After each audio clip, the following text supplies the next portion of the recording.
رهيبة رهيبة رهيبة، لازم تجربوها على طريقتي.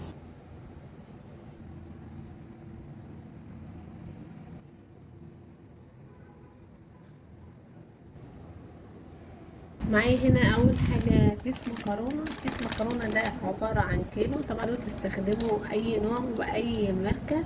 انا هستخدم النهارده المكرونه الهلاليه، هستخدم نص الكيس اللي هو كيلو. هجيب بقى طاسه او حله كبيره فيها ميه بتغلي، وبعد كده هنزل بكميه المكرونه ان انا اقلب.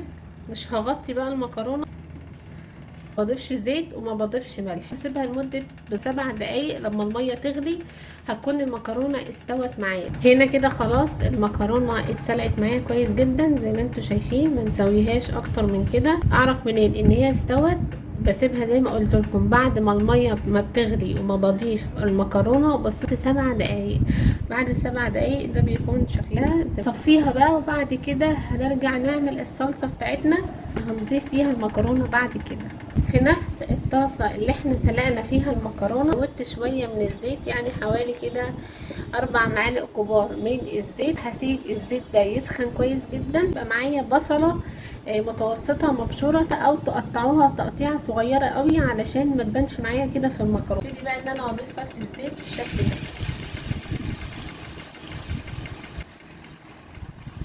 بقلب بقى البصلة لحد ما تبتدي تدبل وتتحمر معايا. تقدروا تضيفوا فص واحد او معلقة صغيرة من الثوم، برضو هيدي ريحة وطعم حلو قوي لو حابين مع المكرونة.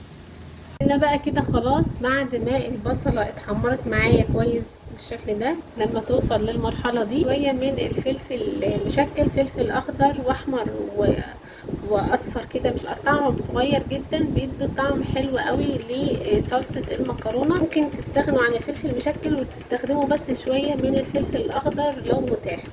هضيفهم كده بالشكل. هبتدي ان انا اشوحهم برضو مع الصلصة تشويحه كده قبل ما اضيف الصلصه.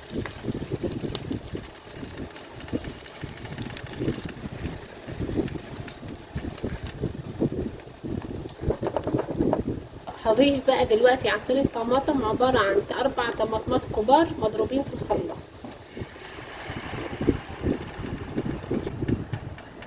اقلب بقى الكلام ده كله مع بعض وهسيبه لحد ما يتسبك كويس جدا. بعد ما الطماطم مع البصل والخضار اللي احنا ضفناه اتسبكت، هضيف بقى دلوقتي معلقه كبيره من الصلصه بالشكل ده، وهقلب عشان تديني قوام وطعم حلو كده للمكرونه.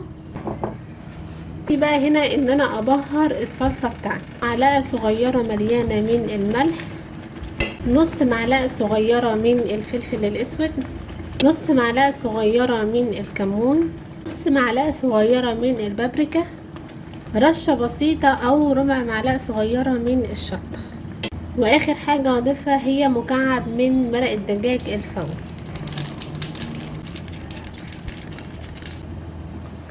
وهنبتدي نقلب الكلام ده مع بعضه تاني.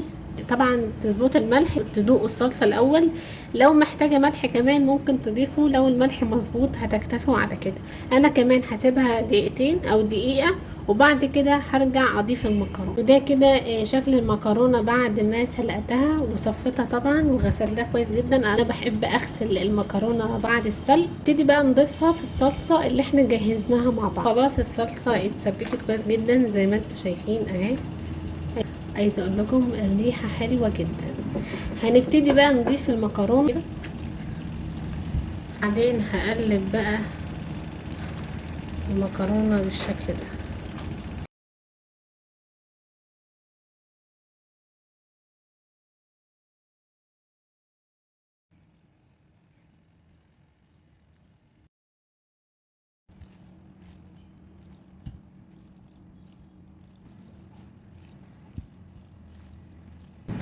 انا كده خلاص قلبت المكرونه كويس جدا. بقى ان انا اغطيها بالشكل ده وهسيبها كده لمدة 4 دقايق في الصلصة على نار هادية جدا، معليش النار خالص علشان المكرونة ما تتلسعش من تحت او تعجن معايا. هسيبها بالظبط 4 دقايق او 5 دقايق بالكتير على نار هادية قوي، وبعد كده هنرجع نقدمها مع بعض.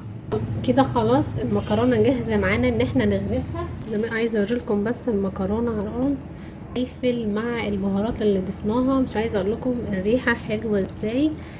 تقدموها بقى كده مع شوية بطاطس محمرة، جنب كبدة، جنب مشاوي، جنب فراخ محمرة، او لوحدها كده كمان ممكن. لو ما فيش لحوم او فراخ ممكن تقدموها مع بيض مطهرج او بطاطس محمرة.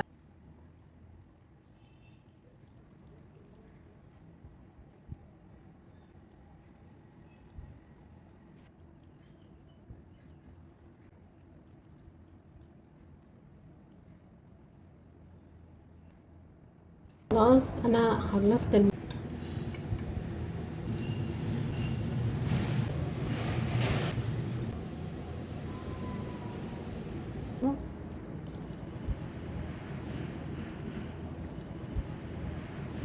رهيبة رهيبة، لازم تجربوها على طريقتي. دي كانت وصفتي البسيطة النهاردة، المكرونة بالصلصة على طريقتي. لو عجبتكم الوصفة وعجبكم الفيديو ما تنسوش تعملوا لايك وشير واشتراك في القناة علشان توصلكم اشعارات بكل وصفات الجديدة اول باول. ان شاء الله في وصفات تانية جاية كتير. اساكم في امان الله وسلام.